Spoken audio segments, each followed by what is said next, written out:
Hey guys, and today Shorty and I are going to do AFL Q&A episode 14, I'm pretty sure, pal.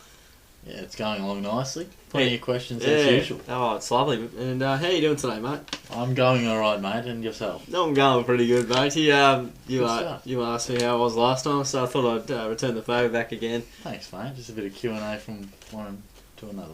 Yeah, one-on-one, mate. But now one to many, Yeah. which is... Get into the real stuff. That's it. I guess I'll start us off with Yep. Mazzy Carts. If you had to put money on one club that will not win the flag in the next 10 years, who would it be? I reckon you've asked probably the hardest question, or one of the hardest questions we've ever got. So good on you, Mazzy Carts. It's a tough one. Aussie video maker tends to think your team won't, which you reply, well, damn. But we'll start off with you, mate.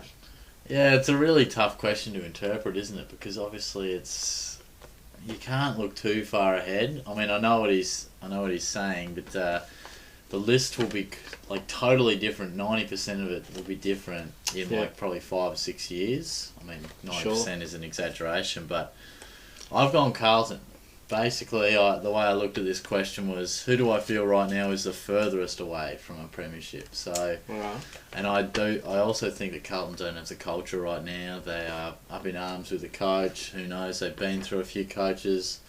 They don't seem to be knowing where they're going or have the winning formula. I think sort of the likes of their better players right now in Gibbs, Murphy, Jamison. Henderson will probably go. Walker. Yeah, Walker, Cruiser. I think they're almost in their prime now, but they've got a lot of other players that aren't ready to go. Yeah, aside exactly. from Cripps. So Yep. that was my thinking there, mate. In a tough spot. 10 years, God, who knows, they could turn around. I mean, Port Adelaide, you could have said they won't win on in 10 years when they were really struggling. Here they are. Not contending now, but they were last year, so... That's correct. It's a tough one, very tough question, but I'll go the Blues. Nice, Mel. What do you got for us? Well, I've got Melbourne and Brisbane on the piece of paper, mate. Okay, played today and they may as well not have, hey? Who cares? Not even 10 years away, but Melbourne, very similar to you, mate. The culture there is, they can barely win at the moment, and I think their list is as good as it's been for nearly 10 years, and they're still going not as well as they could have. They've been nowhere near playing finals footy, and I think with the way Paul Roos coaches and the coach after him, which I think is Simon Goodwin, will probably go through what Paul Roos thinks. Even though that was successful at Sydney, Paul Roos had the cattle at Sydney as well, which helped him. But I just can't see him turning it around. They can. I mean, so much can change in 10 years. Like, think of the premiers back in 2005 with Sydney. They are still contending because they've got a fantastic culture. Yeah. And West Coast have been up and down over the last 10 years. They were wooden spooners not too long ago. Back in 2009 it was, mate. It was actually 2008, I think it was Melbourne that finished on the bottom. I had to look it up the other week, and I forgot to tell you that I think you said the Eagles finished there in 2008, but it was the year after, so there you go. Yeah, and then they made a preliminary final, didn't they? 2 years after. 2 years after, yeah. There you go. Pretty sure. Yeah. And Brisbane continuously get injuries, and they've had this problem for so many years, and I reckon, I don't know what's the go is with them, because as long as I've been watching footy, they've had just unlucky, no luck with injuries. Like they've had, when I first started watching footy, you had Brown in hot form, and then he's out for the season, and you have Bradshaw that's out for most of the year, and it's just happened so frequently. And so you're telling me no flags in contention for Brisbane in 10 years? No. You know who we got later down the track in the questions, mate? Yeah, I'm going to cop a bit of flack about that, but that's fine. I think Melbourne more so than Brisbane, because Brisbane have a good midfield, but they could be in a position where Carlton are at, maybe. Yeah, no, similar. So, I mean, Nathan Jones, Vince are their performers right now. Yeah. So a very tough question, but when I look at it, I honestly think any team can win in the next 10 years in saying all that. In reality, that's so true, isn't it? Yeah.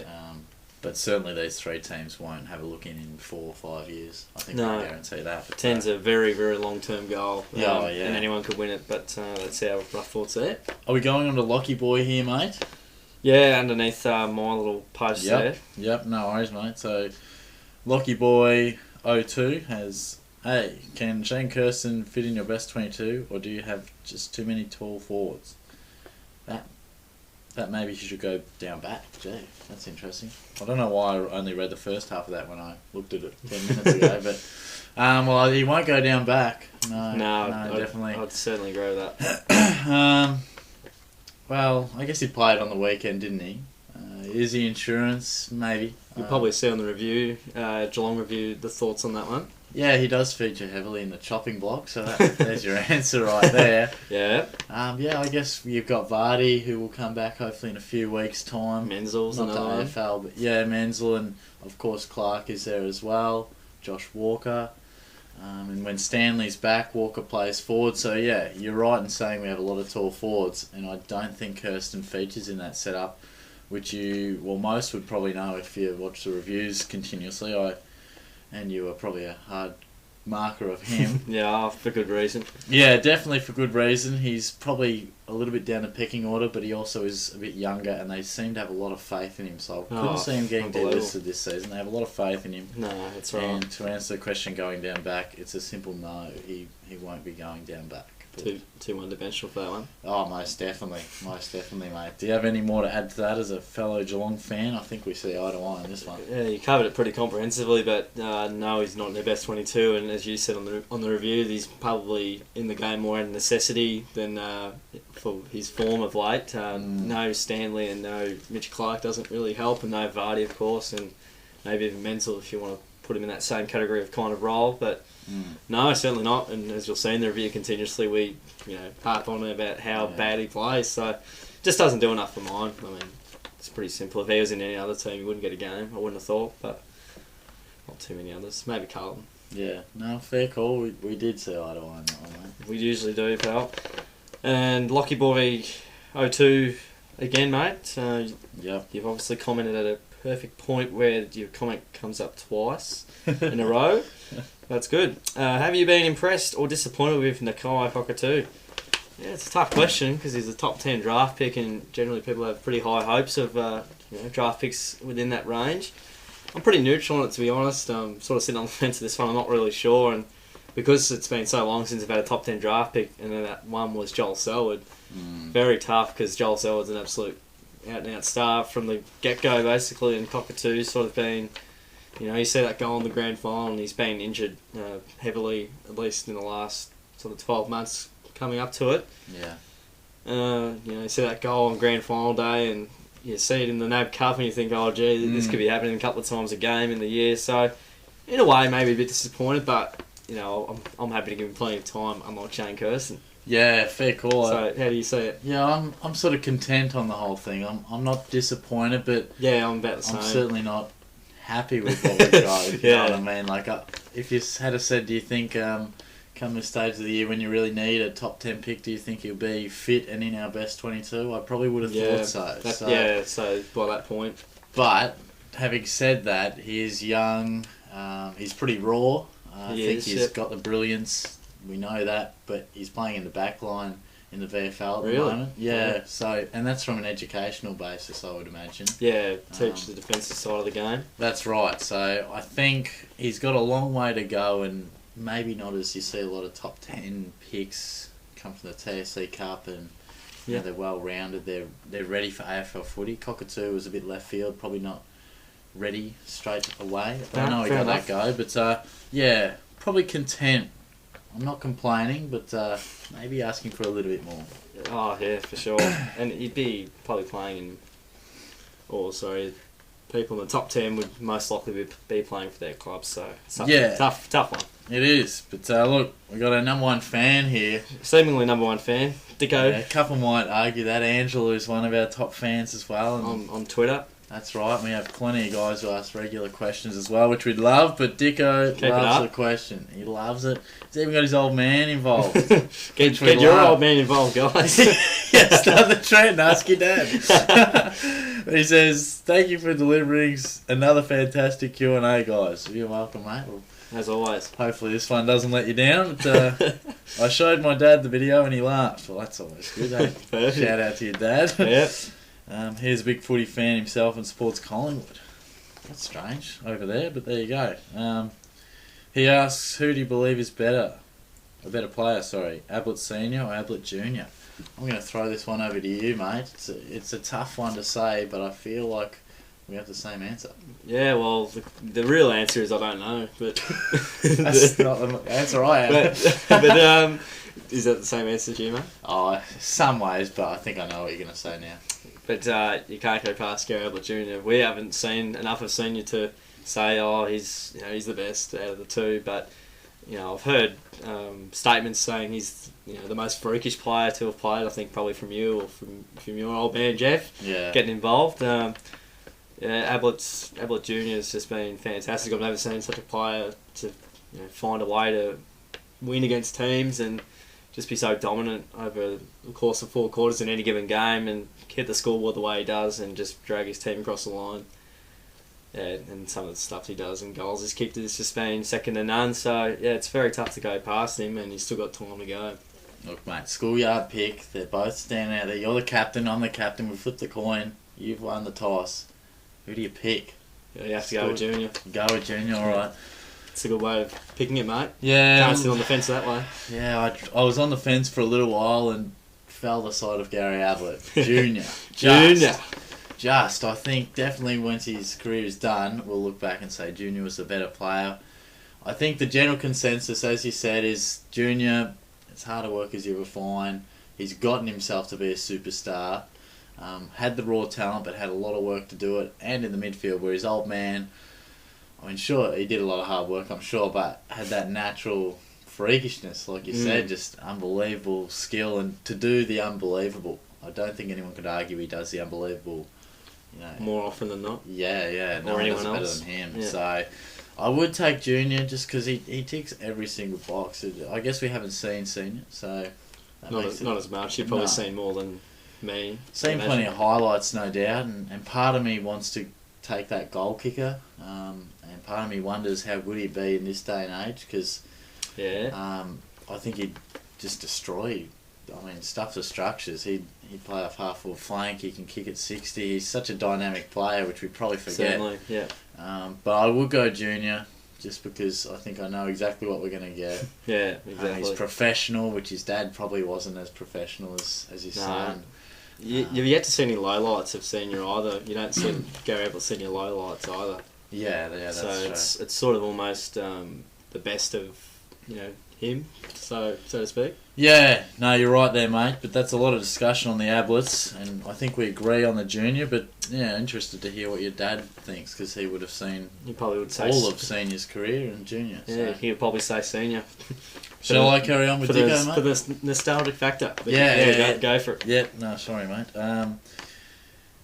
My questions are, so these ones come from Dicko's all over it. What are you guys' favourite AFL talk shows, e.g. The Footy Show, 360, Before the Game, etc.? And Dicko's is Before the Game, before it got cancelled. Beforehand. Ouch.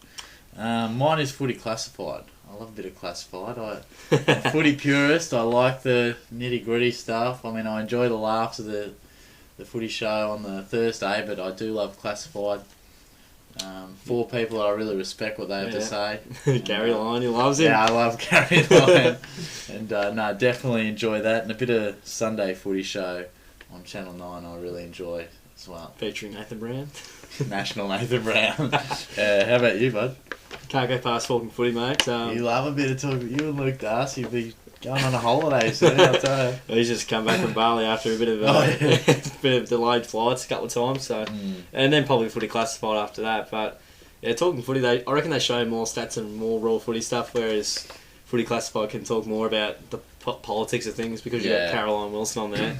Not bagging her out, mate. She's alright, but a lot of people hate her, but you like her, which is good. I do. They can get a little political sometimes, but I respect equally what they all say. So good stuff. And I love the say that again segment. And the blowtorch, and I love their segments, I guess. So good stuff. Luke Darcy's good, and Tim Watson's good with the glasses, and Hamish of late. Yeah, and Hamish of late, and Duck is also getting in on there. So. Yeah, old mate Duck. he's a good bloke. What do we got next? What type of videos will you guys upload during the off season? Oh, please upload, he says. Well, I'm just a sidekick here, mate. I'm going to handball this one over to Tizio, the main man. Yeah, I'm sorry to disappoint you, mate. I'm not sure if much is going to be on off season, but oh, gee. You said please upload. Yeah, doesn't mean we will. I'll break it to him. Yeah, well, Dicko, it's very tough. I reckon we do videos probably for a good portion of 6 months of the year. Easy. And easy, plus more. But I reckon we'll probably do some more sort of sparing at the moment videos like the draft and a few trades and whatnot. But yeah, I mean, no one searches footy stuff with footy off season, so it's almost like, you know, wasting videos, putting them out there, because then no one gets to see them when the real season comes out, because you've naturally put it before anyone even looks at it or bothers to look at it. Off peak is the correct term there, mate. So unlikely, but might do a few goal kicking videos here and there, but sparingly, I'd imagine. So yeah, not weekly. I'll give you that. Yeah, definitely if footy's going on, draft, trade period, like you said, we'll talk about it, no doubt. But I think probably more, I like a bit of goal kicking, challenges and stuff. So probably more so that. But certainly, yep. So that's good. Oh, this one's more directed at Shorty. Straight at you, mate. Handball. Will you ever start your own channel, Shorty? Not saying you should split from Tizio. Oh, shit. But I don't think it would be a bad idea. I'm intrigued to see your thoughts on why, but he just didn't say any reason why. I just said not a bad idea. Yeah, thanks, I suppose. I mean, yeah, I appreciate it. I think you'd find probably I'd be let down in the technical department. Tizio's very good with the old computer and he's got the camera here and everything going. So I doubt we certainly won't be splitting anytime soon. No. But wouldn't have thought so. No, I mean, if I was going to do anything, it'd be mainly. I have thought of maybe doing my own sort of Supercoach podcast, whether that be YouTube or not, because I can talk about Supercoach easily as the day is long, sort of thing. But I find it much easier to rebound off someone and fire a few questions back and forth rather than just an own channel. But food for thought, no doubt, mate. Food for thought. Well, matey, this is probably an offline discussion, but I could probably do the same as you've done for me. And I'm not the Supercoach master by any means, but someone to rebound ideas off, who knows? Yeah, it is something I was thinking about for next year, the Supercoach thing. Yeah, well, I'm not going to be part of it, mate. Sorry. Supercoach HQ, check it out if you're into a bit of Supercoach. You can see Shorty talking about the podcast with a couple others.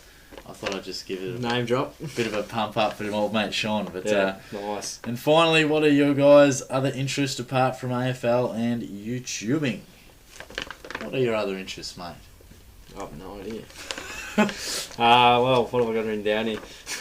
Yeah, it's funny because I had to think about it. Bit of bingo, knitting. Knitting, yeah. I've got down computers, so I'll enjoy them, fixing them and whatnot. So, as you probably asked where the Any was the other week, calling on my expertise there. I don't mind a bit of a read every now and again. Learning new information is always good. I seem to watch a lot of the videos as well, so I guess that's a hobby. I swear, like most of my days, if I have a day off, I just find myself watching YouTube videos, whether they be on the topics I'm about to discuss now, finance and psychology. Property investment?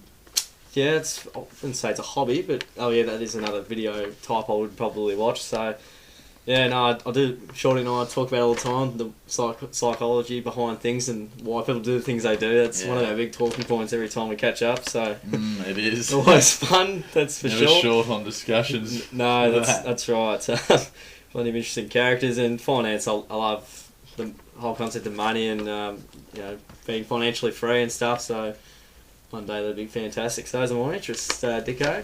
Clubbing? You didn't write down clubbing. Nah, that's not one of them, mate. Nah, it's Oz. So, yeah, you shut me down the other night. Indoor soccer goes alright if you want to put that as a hobby, I guess. Yeah, that's true. It's been pretty good of late, getting a few wins. True. What have I got? Sport. Yeah, I love my pretty sport. Much sport. Yeah, I've played netball, I played basketball, I played soccer, I've played tennis, I've played snooker, I've played footy. I probably even missed one there. I played hockey back in the day, badminton's unbelievable. But yeah, do a bit of work, of course. My journalism is pretty big. I love that. As you probably know with the reviews, I was at Port Arlington doing the Ballerine League and then the VFL today. Yep. So that keeps me pretty busy. I like a bit of eBay, don't I, mate? Yeah, it seems like one of your little hobbies. Sell a few things on there. Selling people out. Hey, they get what they pay for, mate. They do. And yeah, that's pretty much what keeps me busy. I watch a few YouTube videos, of course, a bit of sport, and I do like the property investment. Handy stuff. Yeah, enjoy a bit of that. But yeah, no, sport takes up quite a bit. Of course, the Tour de France is on right now. The Ashes, Wimbledon was on. Davis Cup, and footy on top of that as a regular supplement. So I've been indulging in a bit of sport. Up and about, mate. Up and about. Yeah, that's right. Thanks for the questions, Dicko. Yeah, plenty there and plenty of time on Dicko. The next one, the Junkyard Dog, another one of our probably top 3 fans, I reckon. Yeah. Seems to like us, I think. We'll see. What do you think of the MRP? I'll just re-question my question. Pretty much, yeah. It's all about the MRP anyway, but to put it in simple terms, inconsistent and sometimes too lenient. There can be fines for stuff that may warrant a week or maybe 2 weeks where there's only 1 week given, and I'll probably elaborate that a bit more on the future questions you've got, but go for it, mate. What do you reckon? Yeah, no, I think you're right there, mate. Maybe a bit too the other way now. They've gone a bit too lenient. Yeah, exactly. Sort of gone from one scale to the other. Yeah, and they do frustrate people. Certainly not apples and oranges, which frustrates your everyday person. Yeah, it but does. We'll discuss it more in depth as these questions that revolve around the MRP. Yeah. Carry on. I will. What do you think of Franklin and Tippett getting 1 week for their hits and Vickery getting a week for an incidental head clash? Franklin's very, very lucky, and he constantly is lucky with the MRP, as I always agree. I think he had got someone high last year from a high bump against Gold Coast and didn't get any weeks for it, and other players have done the same thing and gotten weeks for it, so yeah, intriguing there, mates. That's no bias there. I reckon him and Sydney are looked after pretty nicely, as a lot of people may agree on that one. I think Vickery got what he deserved, though. I mean, is it normal for a player to expect a bump out of nowhere off the ball 50 metres away to get concussed? I probably don't think so. No.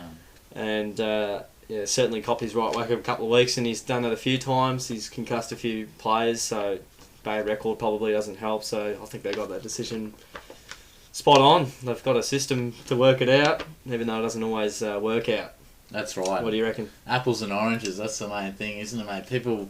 Your normal person will look at Franklin, goes off his line, bumps bloke 1 week, and then you'll look at Bryce Gibbs, tackles, which is a part of our game, overdoes the tackle, guy gets knocked out, 2 weeks. So that's what annoys people, and it does annoy me a bit. I think the sling tackle is a talking point at the moment. Yeah, certainly.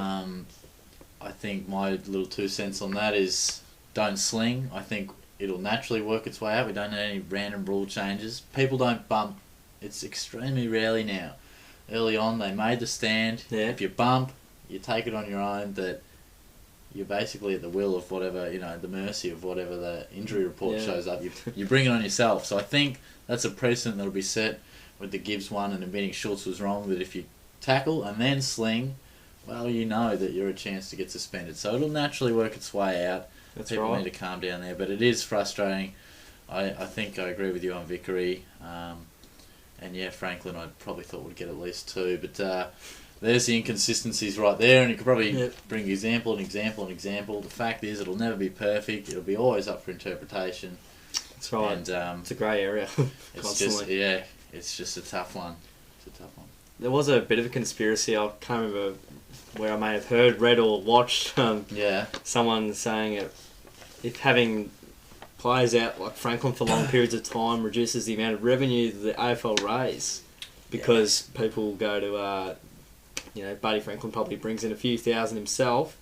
I don't think that makes a huge difference as to whether or not the team gets a good crowd, but, people love Buddy and they pay him the big bucks. I don't know what you think about that. Yeah, I think that's a load of garbage, to be honest. I don't know, mate. Yeah, it's an interesting one. I'll agree. I think he gets a pretty handy run, but to say it's conspiracy on a point of revenue, I don't really agree with that. Intriguing. Because everyone gets suspended sometimes, I suppose, and Fifey boy. Yeah, that's right. He's one of the best in the comp, but interesting where you heard that from. It's a random theory, but each their own, I guess. Yeah, well, I'm saying it's not impossible. He rates it. Do you think the MRP is a joke? Well, so you're the MRP hater, and we have an Alex Rand hater, which is the Kev, who hasn't asked a question this week. I can be a joke is the answer I'll give, but I think I think there's players that get a good run at it, as opposed to other players that will get the normal penalty applied. The questions get more and more sarcastic as they go, don't they? Yeah. I think the point he's getting across is that he's not a fan of the MRP. And, well, there you go. And look, I think, mate, it's not going to be perfect, and we have bigger fish to fry than getting MRP decisions, right? I don't know, I know it's more lenient, but I'd rather see players playing more often, so it's a really tricky one. Of course. But yeah, it's not really a huge matter at the moment. It's more of a, look at the game. Concussion is the real big things, so... Yep.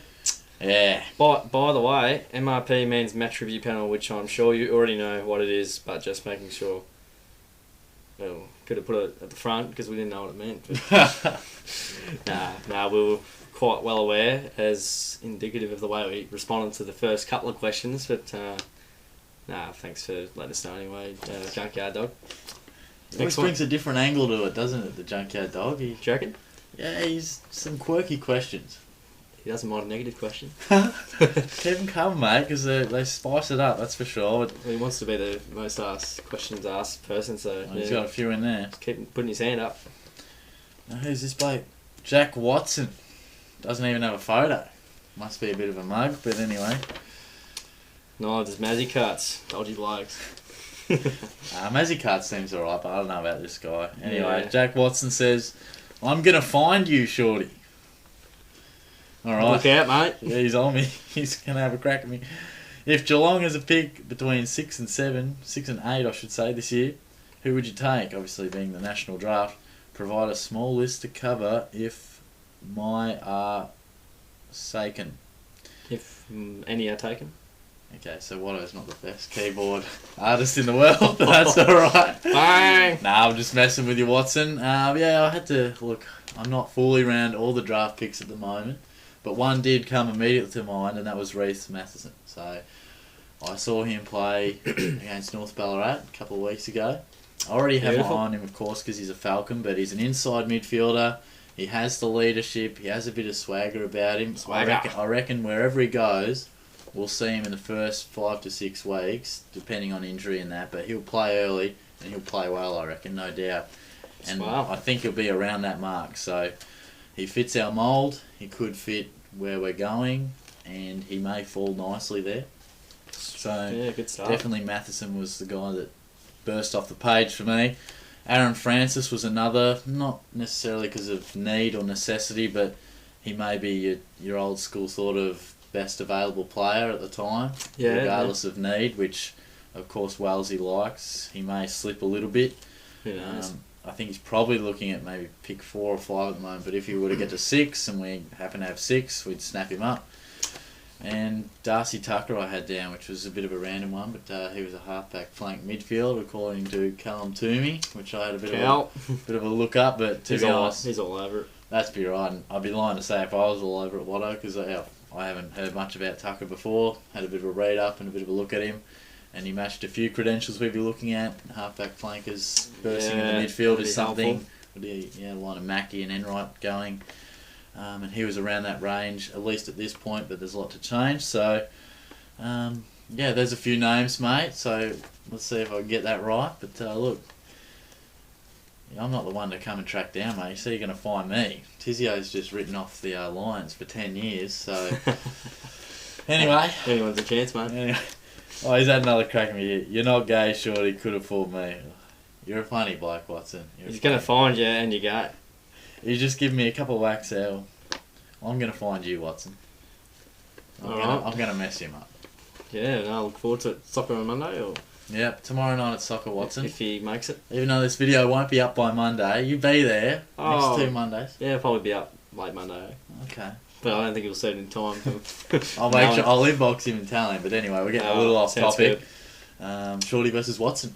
Yeah, get around it, guys. 1v1. 1v1. Reid Patterson has got 2 questions, but we'll be answering both, or asking both of them. When you're doing the round 16 tips, well, I inboxed you on YouTube, so you would have gotten a good answer there, but to give you a more definite answer, every Sunday we do them, and we schedule it to upload Wednesday 9am, because we don't want to have videos all going on the same day. It gives people something to wait for, and yeah, it's closer and later in the week when people are sort of thinking about tips. So yeah, that's the thinking behind that, Reed.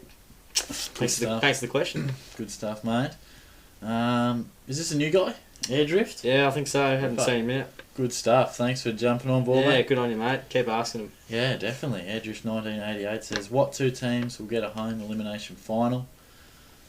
E.g. finish 5th and 6th, and are they going to go far in the finals? Sorry. Yeah, I'll be interested to hear your thoughts, mate, because it's a tough one. I didn't even read that last part. All I remember was reading the first part. Well, your mob's a good chance, mate. The Tigers, I think, are currently sitting 5th or thereabouts. I think they'll make it. I think they can win a final. In terms of making it to a preliminary final, I think that's very tough. The Western Bulldogs, and they're both sitting at 5th and 6th, I think, at this point in time. I think both those teams can win a final, but I don't think they can go much further than that. They'd have to have sort of a similar setup to last year where they're facing a team that's in bad form with injuries or something like that to be a chance to go in the preliminary final, and even then it may mean you get thrashed in the prelims. So that's why you've got to be in top 4, but it's still a good effort from both teams who may not have expected to be where they are right now. Yeah, I suppose Tigers, Dogs, and probably the Giants are probably the favourite to be. Yeah, I'd say they're most likely. Mark. Collingwood have had a bit of a tough run. 4 losses in a row certainly isn't any good at any stage of the season. Yeah, if the Pies can hit back, because they've gotten over that really tough run, they've only slipped to 9th and still on even points, so the Pies would have to be sniffing at a 6th position. How deep can they go? I would, like you said, I'd say they could only go one step, because you win an elimination final and then you're playing a loser of a top 4 player, or team I should say. Yeah, and not easy. Yeah, it's not going to happen. It's not going to be in North Melbourne defeating a Geelong again. It's not going to happen. The top 4 is very, very sound. The only way... I couldn't even really see it. I mean, the Tigers, I guess, have shown potential to knock off a top 4, but yeah... I couldn't see anyone beating Fremantle, Hawthorn, Sydney, West Coast. That's right, especially with the fact that you're either going to play Hawthorn, which are Hawthorn, or you're going to travel to Sydney or Perth. So, yikes. And being in a big final, I highly doubt it. I think you can win a final, and that might be the best option outside the top 4. You'd have to be happy with that. Content enough. Yeah. Reed's got another one. Good on you, mate. Keep asking, as I said. Predict the top 5 Brownlow vote getters. Well, like me and a lot of people, you including... Mate, we'll have pretty similar looks. I've gone 5 Pritis, Hanbury, Dangerfield, and Sam Mitchell / Scott Pendlebury. We've gone that's exactly the same. Exactly the same, no way. Yeah, and this isn't staged. We do our tips, we do our questions. Same as the top 4, mate. In the exact same order. That's right, yeah. Yeah, basically, I mean, I went 5, Hanbury, Dangerfield, Pritis, and then Mitchell. You know, I think Hanbury, Fife, the clear front runners at the moment. Yeah, they are. And I have Pendlebury, Cochin around the mark. I think Robbie Gray will poll a lot, but probably not get enough 3 votes because of Port Adelaide not winning. So it doesn't help him. That's uncanny because Tizio gets his done during the day, and I rock up later and do the questions, and we've still come up with pretty much the same thing. So there you go. Perfect. Good stuff. It's always good. And Darth Muse rounding us out. I reckon this is probably one of the best questions in the video. No, I totally agree. Go on, you Darth. Yeah. What's the biggest problem in our game today that needs to be addressed? It's a topical question, isn't it? It's always is, isn't it? In the moment. Yeah. Do you want to kick us off here, mate? Yeah, why not? Go for it. I'd say low scores, being too defensive and the amount of congestion around the footy. Last week, I think it was the lowest average of scores ever in the game of footy. I think it was 77.6 average over the course of the weekend. I think only 3 teams scored 100 plus points, and I think this weekend it happened exactly the same amount, and 400 plus scores the week before that. So, and you see in the graphs in the years go by, you know, the amount of 100-point plus games that happen has just decreased dramatically since 2008. Yeah. Which is shown on Footy Classified and also Talking Footy. So that's one thing I don't really like, and we know coaches probably love a low-scoring game because, you know, it doesn't hurt percentage and it shows their structures are in place, but I don't like it, and probably 95% of fans don't like it, so I'm along with them, so a lot of people can agree. And probably too many cries to change the rules is probably another one as well. So many knee-jerk reactions of, the sling tackle's a big one, changing that. And it's just always, zones. People talked about, netball zones almost. And leave it be. I mean, just let the game evolve a bit more until something seriously concrete is wrong that needs to be addressed, and then change it, I think. And that's my last point right there. Let it evolve a little bit. Let the game go. Yeah, good stuff, mate. How do you see it all? Yeah, I just underline stoppages, no doubt. I mean, there's too many players around the ball. It's ridiculous. It makes for a bad spectacle. You got soccer, it's just raging, I mean, people are going to start going to soccer games and stuff, like those supporters that are on the fence. Yeah. They're the ones that our game isn't doing any favours towards. It's not as high scoring as it once was. There's less free-flowing play, and even myself who, I love footy, I still do, but sometimes there's games where I'm just like, me and you were watching the game, was it Carlton-Richmond the other week? Yeah. And just watching on going, it's a good contest, but it's not pretty. No. So probably the second worst game of the season.